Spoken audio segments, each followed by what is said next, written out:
sports has long been a platform for visibility, excellence, and influence.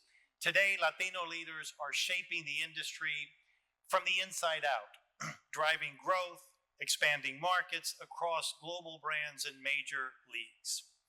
And our next panel, with Latino consumers at the heart of the sports economy, this session is going to spotlight why representation matters, not just on the field, but at the decision-making table, and how Latino leaderships are redefining what's next for the business of sports.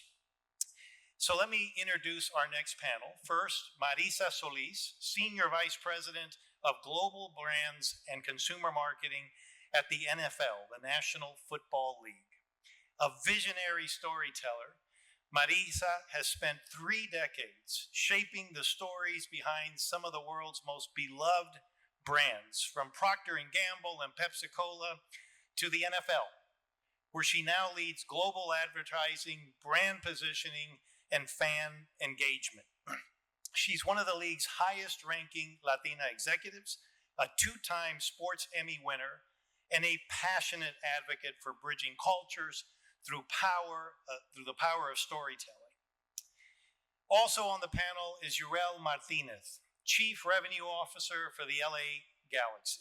Uriel oversees all revenue-generating operations at one of the Major League Soccer's most iconic franchises.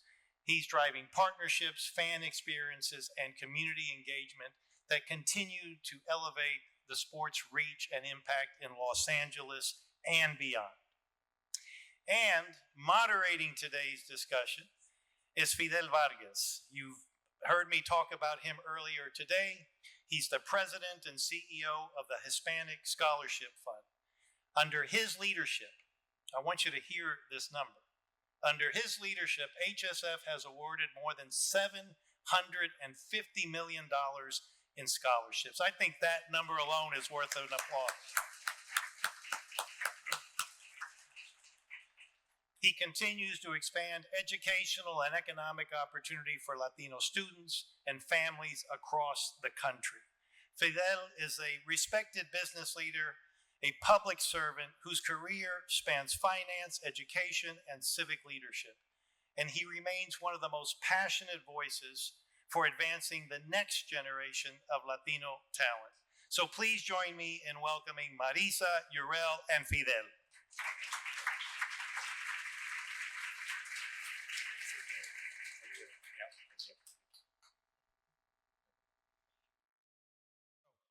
I'm here with 2 amazing leaders. And I think always what's important, you heard their bios, but I think it's important to hear their stories, their journey.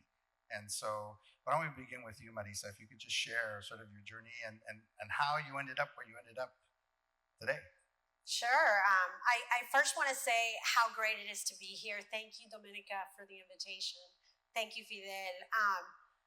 I will start by saying that never in a million years did I see myself or imagine myself at the helm of marketing at the NFL. I am a proud Mexican immigrant. I came to this country from Mexico City when I was 10 years old. Grew up very close to where Ramiro grew up in Harlingen, Texas. I'm a Rio Grande Valley girl. Órale, Ramiro. And you know, when you grow up in the border, I grew up along the immigration reform crisis, whatever you want to call it. And so my whole life, my dream was to become an ambassador. I wanted to unite cultures and bring people together. That was my passion. Thanks to the Hispanic Scholarship Fund, I made it to Georgetown University. So part of I won't say what year because it'll date me, but yes, I am an alum. And at Georgetown, I studied to be an ambassador.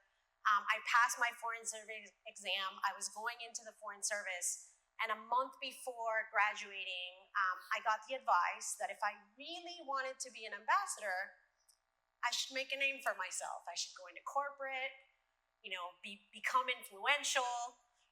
And one day I would contribute to someone's campaign and I'll be appointed ambassador. So let's hope that happens one day. But long story short, I pivoted a month before. I went into the world of brand marketing, worked for Procter & Gamble in San Juan, Puerto Rico, learned many things about storytelling and the power of brand and just connecting humanity through that storytelling. And that took me through PepsiCo, 20 years, with the best brands, Doritos, Cheetos.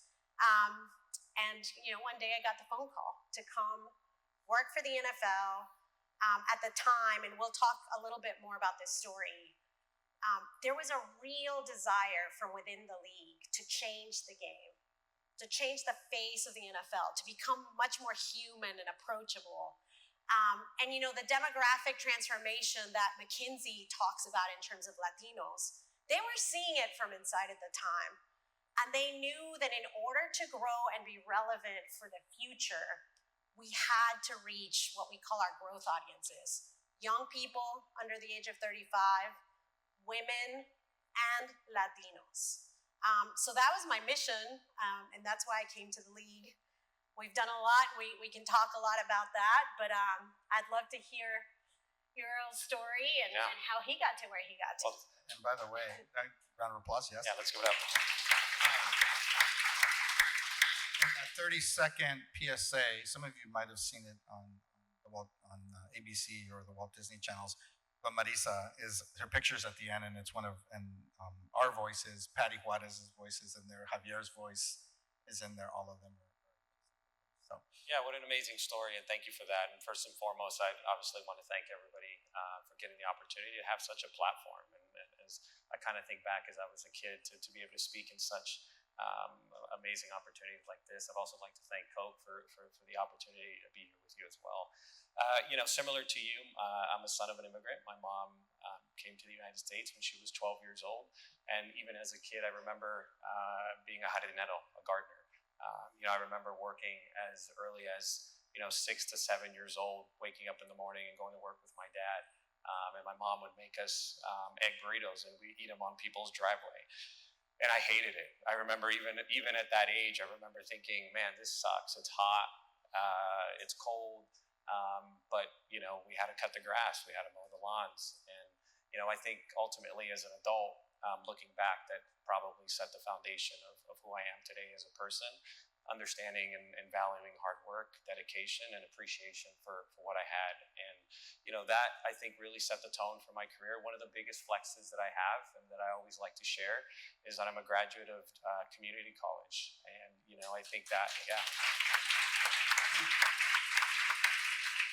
and having done it, it's one of the hardest things even to date that I think you can do, because it doesn't necessarily give you everything that it's supposed to, right? It's a lot of grit, it's a lot of grind, and it's tremendous focus that's needed to get out of there in 2 years.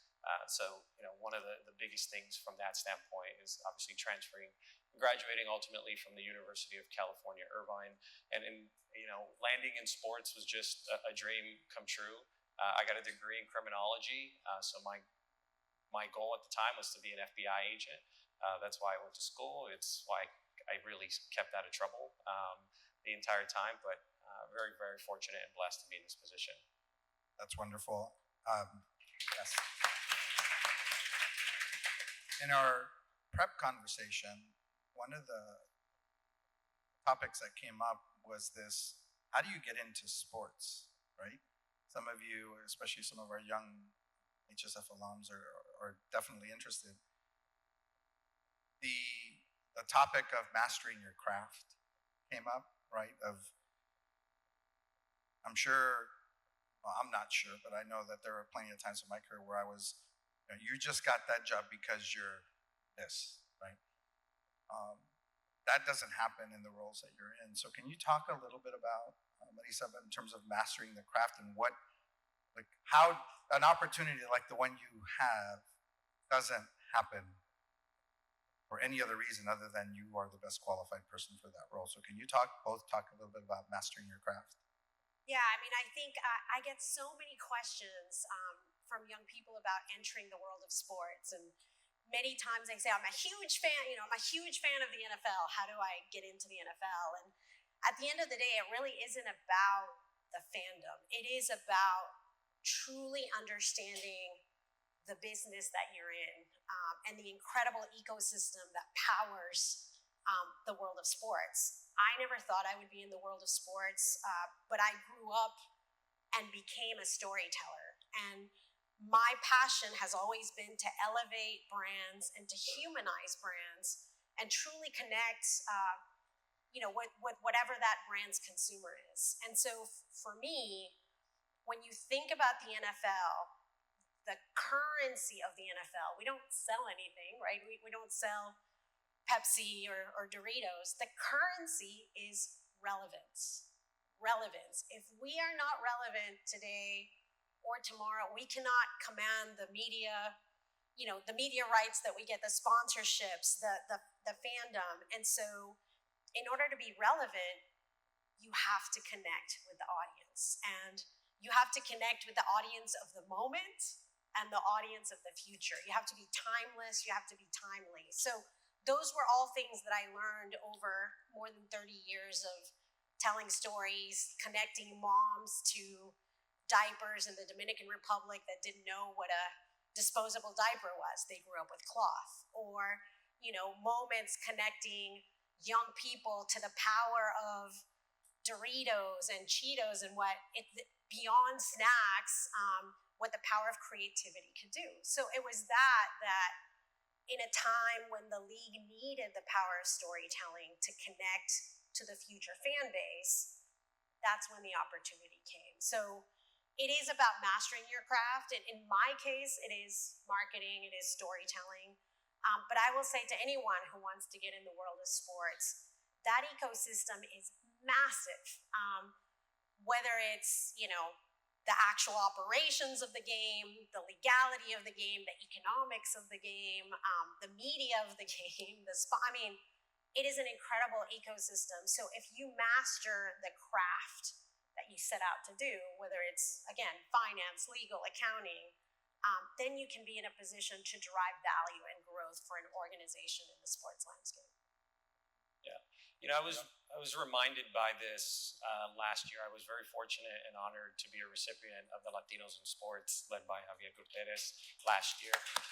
And, one of the biggest things that I really took away from that, and I'm not a Marvel guy, but I'll compare it to an X-Men movie. When the I'm neither. So I like sports. That's it. That's my vice. There's the beginning of the movie sets the foundation of there's all these talented people, right? And they're all living individually.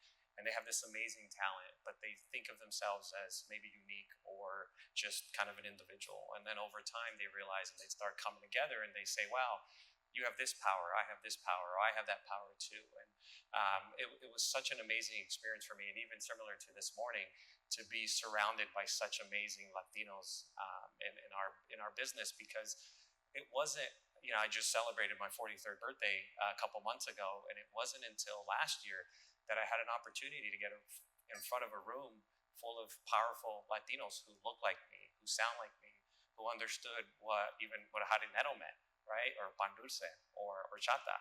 And, these are all common knowledge.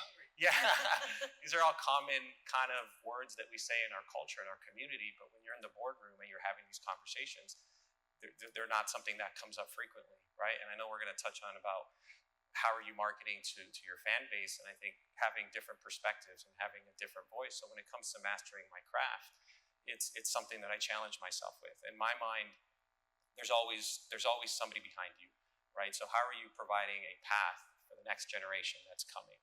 I've spoken to nearly 1,000 students in the last 2 years. I've done a lot of work with Mount Sac, my community college.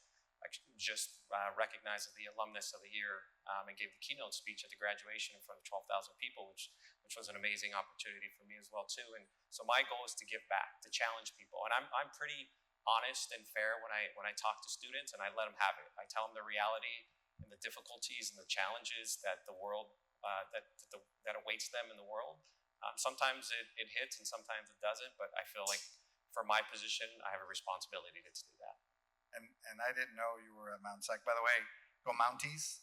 Yeah. I actually took 2 courses there during high school. You did? So Okay. I'm an official Mountie for Mount Sac. You must have been smart because high school and community college. I did okay. Um, and as we, so this is a good pivot to the next question. You hear about audiences, whether it's for film, right, the movies, going to the theater, whether it's for sports or whatever it is. And right now we're in a period where the pendulum has swung, and diversity and inclusion is not a thing anymore, to some.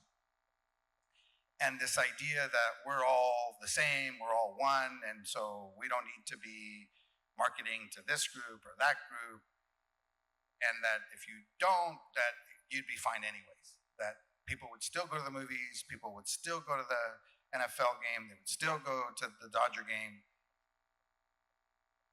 That's one argument, and clearly the NFL, MLS, the Galaxy are coming at it from a different perspective. So can you give a powerful counter argument to why it is that it's important to market, to invite different communities to participate in the league or in the sport or in sports in general? Yeah, I mean, obviously we'd love to believe that the game itself will attract fans, and it does. But I think you heard it this morning, and I think the importance of this McKinsey report is critical. I mean, when I heard the number, a third of the future growth of sports is going to come from this audience. That is significant. So growth, right? We're all about growth. It's going to be so important to ensure that we capture this audience and that we do so, in a powerful way that connects.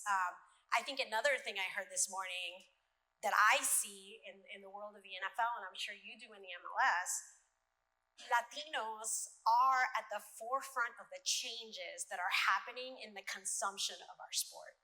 And so when you think about how do you grow consumption, how do you grow engagement, it is going to come from Latinos. They're telling us to be digital. They're telling us to tell their stories in new channels, right? I think the WhatsApp insight is absolutely brilliant, because as we've gone to 7 international games, guess where the conversation is happening? In Sao Paulo, in Madrid, in Latin America. It's through WhatsApp. So those are incredible insights. Having said that, to be able to engage somebody year-round, 24/7, you can't market to those people. You have to be in their lives and part of their lives literally 24/7. And that means being in their conversation, being part of their rituals, being part of their celebrations, being part of their family. It takes a lot to be able to insert yourself in their lives and then elevate the community and make them the protagonists of your stories.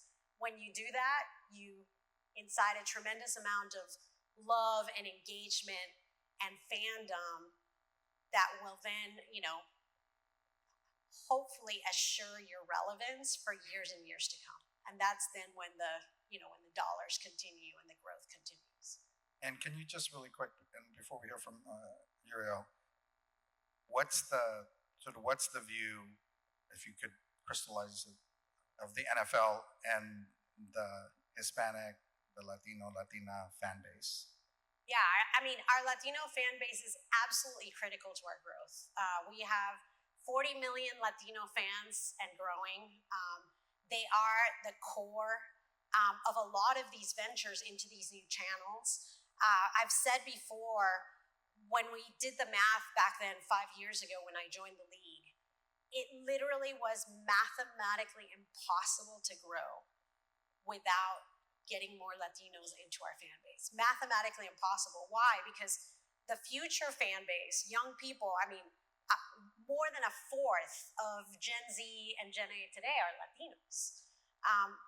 The Latino community, you heard, they're the fastest growing. We're in a room full of educated Latinos, so I don't have to go through the business case.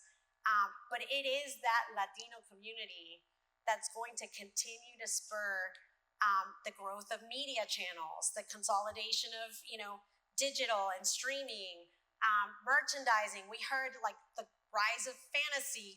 I mean, all of these things we are seeing in the league, and it is the Latino community that is fueling that. So it is absolutely essential for our growth. Area? Yeah, I think for us, we're in a unique position in that 50% of our staff at the LA Galaxy are Hispanic or Latino. 50% of our executive leadership team is Latino or Latino. So when it comes to having a different voice and a different perspective, we are perfectly situated to be able to do that for us. And one of the biggest things that we always say when we're going to market with the strategy is you can't just check a box, right? Just because you throw an ad that is in Spanish and English doesn't necessarily mean that you've accomplished what you're trying to accomplish. And for us, it's consistency. They said it in the first panel about being authentic. You have to be authentic to your audience. You have to have an authentic voice. Otherwise, they're gonna identify it, and they're not gonna come. And for us, being at MLS, having to compete with some of these major leagues, the NFL, MLB, NHL, there's a lot of competition. NBA, there's a lot of competition out there in our market, particularly in Los Angeles. We're not only trying to market to the first gen, second generation Latinos, but also your Liga MX fans, right, who speak and who want to be connected with a club in a different way. So for us, having a unique perspective from a leadership standpoint, I think gives us a really big advantage in the competition. Excellent. Marisa, the next question is for you. Sort of the elephant in the room. So tell us what the set list is going to be. Benito is working on that right now. But if you were at his residency, I bet there will be lots of songs from that beautiful concert that we. And I'm going to ask one more question related to that. Talk a little bit about. I don't want to go down a political path, but why is this significant for the NFL? Yeah. No, I definitely want to talk about it for a couple of reasons. I first want to just talk about it from a very personal reason, and then I'll talk the NFL. Personally, for me, this is a moment, and I've seen, I have grown up with Benito, not just as part of my music. I love his music and all of that, but even as I was in PepsiCo, Benito was a partner of ours when he wasn't big, right? So I got to see him when he was just trying to make it as an artist, and to see how far he's come, and the fact that humility, that love for Puerto Rico, the same management team, he's kept all that. That to me represents the Latino community. So it is a moment for me personally. But let me talk about from an NFL perspective. What a significant milestone I think it is in the journey to uplift our community, right? When you give the brief to someone like Jay-Z, you don't tell Jay-Z, first of all, you don't tell Jay-Z anything. He makes his own choice, but the brief from a league perspective has always been, we want the artist of the moment. We want the artist that is most influencing and moving culture forward. We don't talk about what race the artist is, where the artist comes from. We just want the artist of the moment that is doing what is right to move the culture forward. And when you see the moment that it is for Latinos, right, and what Bad Bunny represents, he not only just launched his album, he's going on a world tour.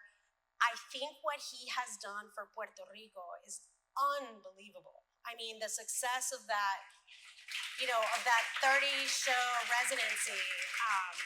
And so that's why he's front and center. And I think when you see what he will bring in terms of the storytelling, I think he will do justice not only to Puerto Rico and to all Latinos, but really to what it means to be an NFL fan today, right? Somebody who's deeply committed to American values, somebody who's deeply committed to uplifting the communities, and that is what the NFL is. It is a stage of epic possibilities, and it is a force for good when we come together as one.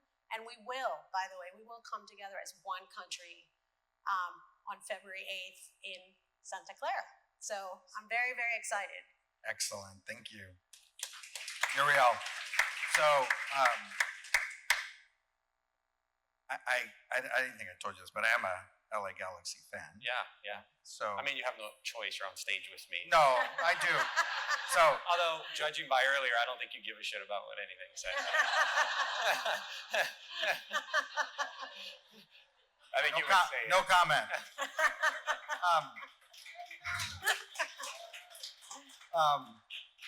I have one colleague. I'm going to call it Gloria, who is like a rabid LAFC fan, and I just give her grief like almost daily. It's fun, right? And I think that's great. It is. It's amplified the rivalry for sports and MLS, and that's why we've gone from 10 teams to 30 teams in the 30 years that we've been in existence. So I think it's awesome. So give us a behind the scenes on the league, and specifically on the Galaxy.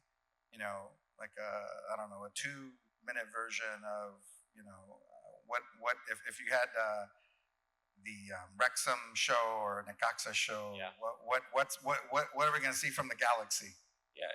Well, from a business standpoint, I think for us it's about building fandom, right? We're still a relatively new league. It's 30 years. When you think about the Premier League and some of the European powerhouses have been around for over 100 years or more. We're every year we're trying to grow our footprint. We just 2 years ago did an amazing deal with Apple, a 10-year, $2.2 billion deal. And when you think about partnering with a company like that, it really solidifies the league. And we're also, continuing to grow. If you notice, obviously David Beckham is one of the most popular players in the world, even today, to be able to come and play for the Galaxy early on. Lionel Messi is also obviously one of the most, not only best soccer players in the world, but one of the most popular people in the world, right? Followed by Cristiano Ronaldo. So as a league, we've made strides. We're continuing to make major progress, both from a revenue standpoint, from a ticketing standpoint. We still have some inroads to make, I think, especially with such a crowded market in Los Angeles. I'll give you one example. The Dodgers for us is always kind of the North Star when it comes to how are we capturing the audience in our market, because they do a great job of kind of having that tone to the community, but also drawing the Latino fan bases in. I say that because it was my first job in sports as well too, and I was born and raised in Southern California, so there's obviously an affinity there. But for us as a league, we're continuing to grow, and with the support that we have, both internally and from the league, from a corporate standpoint, it couldn't be any better. We only have a few minutes, so I'm going to ask both of you, for the young alums, I know there's actually an HSF scholar who's a senior in high school who's in here. Where's little Javi? Where are you? All right. Who is he's got it all mapped out, but can you give for a career in sports, but what is your advice to Javier, to Javi, to all the young alums that are here, if they want to pursue a career in sports, in the business side of sports? What's your sort of 1-minute advice? Both of you can go first. Yeah, this would probably be more broad than just specifically in sports. I mean, the fact that he's here, and I believe he's still in high school. I mean, when you talk about having a leg up, that's what you want. The world is extremely competitive. Any opportunity that you have to get ahead, any person that you can meet to help you get ahead. And I think as a group here, and I'll say because we're all here, we have an obligation to connect with students at an early age and to push them. Right, I think that's one of the biggest things that I've taken over the last 2 years is honesty, transparency, and being honest with the students as they've kind of grow up. Because as a first generation, one of 6, first person to go to college in my family, no one gave me that roadmap. Nobody told me what I had to do. Nobody told me what classes I needed to take.